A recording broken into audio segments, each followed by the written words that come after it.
آپ دیکھیے اللہ کے نبی علیہ الصلوۃ والتسلیم کیا ارشاد فرما رہے ہیں. آپ فرماتے ہیں من لم یدع قول الزور والعمل به والجہل فلیس للہ حاجۃ ان یدع طعامہ وشرابہ.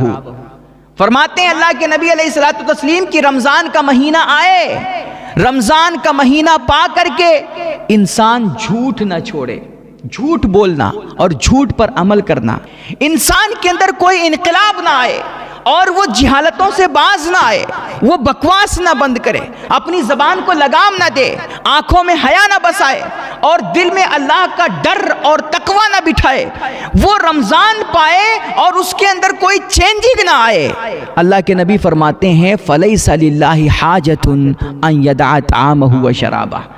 اللہ کو جس بندے نے رمضان پایا، رمضان کا بابرکت مہینہ پا کر کے اپنے اندر انقلاب نہیں برپا کیا، اپنے آپ کو چینج نہیں کیا، اپنی تربیت نہیں کی اور وہ گناہوں سے، برائیوں سے، بے حیائیوں سے باز نہیں آیا، اللہ کے نبی فرماتے ہیں ایسے بندے کے بھوکا پیاسا رہنے کی اللہ کے بارگاہ میں کوئی حاجت نہیں ہے اور اللہ ایسے بندے کے روزے کی کوئی پرواہ نہیں کرتا ہے. اور ایک دوسری جگہ اللہ کے نبی علیہ الصلوۃ والتسلیم ارشاد فرماتے ہیں کم من صائم لیس لہ من صیامہ الا الظمأ وکم من قائم لیس لہ من قیامہ الا السحر.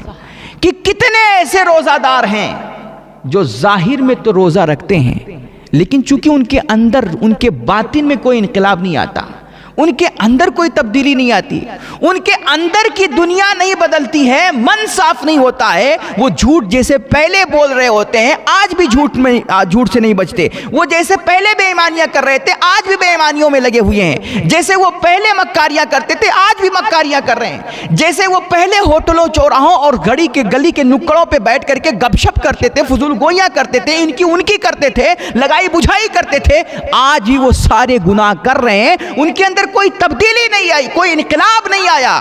اس لیے فرماتے ہیں وہ لاکھ روزہ رکھیں، ان کے ان روزوں کا انہیں کوئی اجر نہیں ملے گا سوائے بھوک پیاس کاٹنے کے، اور لاکھ وہ راتوں رات عبادتیں کریں، تراویح پڑھیں، تہجد پڑھیں، نفل ادا کریں، تلاوت قرآن کریں، رات جاگ کر کے ساری رات سجدے کرتے رہیں، ان کے ان سجدوں کا سوائے رجگے اور تھکاوٹ کے کوئی فائدہ نہیں ملے گا. سارے سجدے اٹھا کر کے ایسے لوگوں کے منہ پہ مار دیے جائیں گے. یہ سجدے اللہ کی بارگاہ میں قبول نہیں ہوں گے. کیوں؟ کیونکہ یہ سجدے، یہ عبادتیں، یہ اسلامی احکامات جو ہوتے ہیں نا، یہ چونکہ اندر کے انسان کو بدلنے کے لیے ہوتے ہیں، یہ ہمارے آپ کے اندر کی دنیا میں تبدیلی پیدا کرنے کے لیے ہوتے ہیں. جب تک من نہیں بدلے گا، طبیعت نہیں بدلے گی، ہماری عادتیں، غلط عادتیں نہیں چھوٹیں گی، برائیاں ہمارے اندر سے ختم نہیں ہوں گی، جب تک ہماری ان روزے اور نمازوں اور عبادتوں کا کوئی فائدہ نہیں ملے گا. آپ دیکھیے اللہ کے نبی علیہ الصلوۃ والتسلیم ایک دفعہ حضرت سیدنا ابو ہریرہ رضی اللہ تعالیٰ عنہ کی یہ بھی روایت ہے، کہتے ہیں ایک دفعہ حضور پاک علیہ الصلوۃ والتسلیم ممبر پہ جلوہ افروز ہوئے. آپ نے ممبر کے پہلی سیڑھی پہ، 3 سیڑھیاں ہوتی ہیں ممبر شریف میں، آپ نے ممبر کے پہلی سیڑھی پہ قدم رکھا تو آپ نے فرمایا آمین. صحابہ حیران، پہلے ایسا کبھی ہوا نہیں تھا. آپ چپ چاپ ممبر پہ چڑھتے، تشریف لے جاتے اور اس کے بعد ممبر پہ کھڑے ہو کر کے آپ خطبہ ارشاد فرماتے تھے.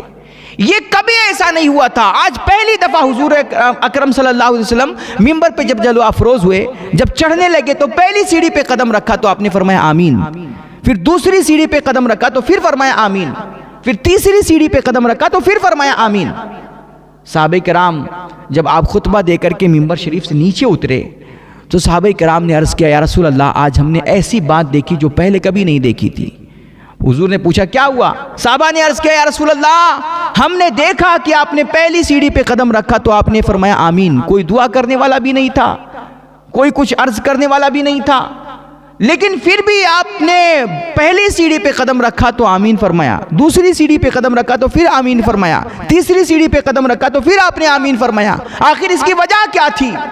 تو میرے نبی علیہ الصلوۃ والتسلیم نے ارشاد فرمایا کہ جب میں نے پہلی سیڑھی پہ قدم رکھا تو جبریل نے دعا کی کہ اے اللہ جو رمضان پائے، رمضان کا مبارک بابرکت مہینہ ملے جس شخص کو، اور رمضان کا مہینہ پا کر کے جو شخص اپنے اندر تبدیلی نہ پیدا کر سکے، اپنے آپ کو چینج نہ کر سکے، اپنے آپ کو گناہوں سے اور برائیوں سے دور نہ کر سکے، اور رمضان پا کر کے جو تیرا قرب نہ حاصل کر سکے، جو اپنے اندر تقوی کا نور نہ بسا سکے، اے اللہ جو رمضان پا کر کے اپنی بخشش نہ کرا سکے، اپنی مغفرت نہ کرا سکے، میرے مالک ایسے بندے کو تو جہنم میں داخل فرما اور ایسے بندے کو اپنی رحمت سے دور کر دے۔ کہتے ہیں جبریل نے یہ دعا کی اور مجھ سے عرض کیا یا رسول اللہ اس پہ آپ آمین کہیے، تو میں نے آمین کہہ دیا۔ اللہ اکبر کبیرہ۔ کہتے ہیں دوسری سیڑھی پہ میں نے قدم رکھا، جبریل نے پھر دوسری دعا کی، اے اللہ جس کے پاس بوڑھے ماں باپ ہوں یا دونوں میں سے کوئی ایک ہو، بوڑھی ماں ہو یا بوڑھا باپ ہو، اور وہ بندہ اپنے ماں باپ کی خدمت کر کے ان کو راضی کر کے اللہ کی رضا نہ حاصل کر سکے، جنت نہ حاصل کر سکے، جبریل نے دعا کی میرے مالک ایسے بندے کو تو جہنم میں داخل فرما اور اسے اپنی رحمت سے دور فرما دے۔ کہتے ہیں جبریل نے یہ دعا کی اور پھر مجھ سے عرض کیا یا رسول اللہ آپ آمین کہیے، میں نے آمین کہہ دیا۔ اور تیسری دعا جبریل نے، میں نے تیسرے زینے پہ قدم رکھا تو جبریل نے تیسری دعا کی اور کہا میرے مالک جس بندے کے سامنے تیرے محبوب علیہ الصلوۃ والتسلیم کا ذکر ہو اور وہ بندہ آپ صلی اللہ علیہ وسلم کا ذکر سن کر کے آپ پر آپ کی آل پہ درود نہ پڑھے، اے میرے مالک ایسے بندے کو تو جہنم میں داخل فرما اور اسے اپنی رحمت سے دور فرما دے۔ جبریل نے یہ دعا کی اور پھر مجھ سے عرض کیا رسول اللہ آپ آمین کہیے، تو میں نے آمین کہہ دیا۔ اللہ اکبر کبیرہ۔ میرے بھائی رمضان کا مہینہ اللہ رب العزت نے ہمیں آپ کو عطا کیا ہے، یہ ایک بہترین موقع ہے، ساری دنیا میں انقلاب آتا ہے، اور جب ہماری ظاہری زندگی میں انقلاب آ جاتا ہے، ہماری عام عادتیں بدل جاتی ہیں، کھانے پینے کا ٹائم بدل ہو جاتا ہے، سب کچھ چینج ہو جاتا ہے، تو اگر ہم چاہیں تو ہمارے اندر کی چیزیں کیوں نہیں بدل سکتی ہیں؟ ہمارا من صاف کیوں نہیں ہو سکتا ہے؟ ہمارے اندر کی دنیا میں تبدیلی کیوں نہیں آ سکتی ہے؟ رمضان ایک بہترین موقع ہے اپنے اندر انقلاب پیدا کرنے کا، اپنے اندر کی دنیا کو بدلنے کا، اپنے نفس پہ کام کرنے کا اور اپنے آپ کو بدلنے کا۔ ورنہ یاد رکھیں جبریل علیہ الصلوۃ والتسلیم دعا کر رہے ہیں، اے میرے مالک جو رمضان پائے اور رمضان کی مبارک گھڑیاں پا کر کے بھی وہ تجھے راضی نہ کر سکے، اور وہ گناہوں کی دنیا چھوڑ کر کے اپنی پچھلی زندگی سے توبہ کر کے برائیوں سے، بے حیائیوں سے، چوری سے، ڈاکہ سے، بے ایمانی سے، جھوٹ سے، تمام برائیوں بے حیائیوں سے وہ توبہ کر کے وہ تیری مغفرت نہ حاصل کر سکے، تیری رضا نہ حاصل کر سکے، رب رسول کو نہ منا سکے، اے میرے مالک ایسے بندے کو تو ہلاک فرما دے، ایسے بندے کو جہنم میں داخل فرما اور اس سے نظر رحمت پھیر لے۔ جبریل دعا کر رہے ہیں اور حضور اس پہ آمین کہہ رہے ہیں۔ میرے بھائی بڑی محرومی ہوگی اگر ہم نے اس رمضان کی قدر نہیں کی، بڑے بدقسمت ہوں گے ہم اور آپ اگر ہم نے اپنے آپ کو چینج نہیں کیا۔ اس رمضان میں خود پہ کام کریں، رمضان میں برائیوں کو چھوڑیں اور اپنے آپ پر ایک خدائی رنگ چڑھائیں۔ رمضان اللہ رب العزت ہمیں آپ کو اسی لیے دیتا ہے کہ ہم دنیا کے رنگ رنگینیوں کو چھوڑ کر کے آئیں، خدا کے رنگ میں رنگیں۔ دیکھیں خدا کا رنگ کیا ہے، صبغۃ اللہ ومن احسن من اللہ صبغہ، اللہ سے بہتر رنگ کس کا؟ اللہ کا بہتر رنگ کیا ہے؟ دیکھیں اللہ کھانا کھاتا ہے، اللہ کھانے پینے سے پاک ہے، اس نے ماہ رمضان میں ہمیں آپ کو کھانے پینے سے روک رکھا ہے۔ طلوع فجر سے لے کر کے غروب آفتاب تک نہ ہم کھانا کھا سکتے ہیں نہ پانی پی سکتے ہیں۔ اللہ رب العزت نے ان تمام چیزوں سے ہمیں منع کر دیا۔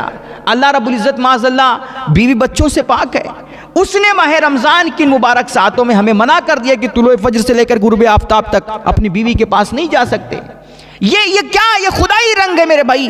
اللہ رب العزت کھانے پینے سے، وہ اللہ جھوٹ نہیں بولتا، ہمیں آپ کو منع کر رہا ہے کہ تم جھوٹ سے بچو، اپنے آپ کو صاف کرو، من کو اجلا کرو اور اخلاق الہیہ سے خود کو متخلق کرو، خود پر خدائی رنگ چڑھاؤ۔ اللہ رحیم ہے، اس کے بندوں پہ رحم کرو، اللہ کریم ہے، تم کرم اور سخاوتیں کرو، غریبوں کو کھلاؤ، بانٹو، خود پر خدائی رنگ چڑھاؤ اور حضور رحمت عالم صلی اللہ علیہ وسلم کی سیرت پاک سے خوشبو لو، ان سے روشنی لو اور اپنے آپ کو ایک صاف ستھرا، نیک اور اچھا، باحث و باضمیر انسان بناؤ۔ اللہ ہم سب کو اس ماہ رمضان میں زیادہ سے زیادہ نیکیاں کرنے اور خیر سمیٹنے کی توفیق مرحمت فرمائے۔ اللہ ہمیں اس ماہ رمضان کی مبارک ساعتوں میں اپنے گناہوں سے توبہ کرنے، اپنی پچھلی زندگی کو چھوڑنے اور ایک نئی زندگی شروع کرنے، نیکیوں والی، خیر والی، بھلائیوں والی، انسانی ہمدردی والی اور محبت و شفقت والی، پیار والی زندگی شروع کرنے کی توفیق رفیق بخشے۔ وآخر دعوانا الحمدللہ رب العالمین۔ السلام علیکم۔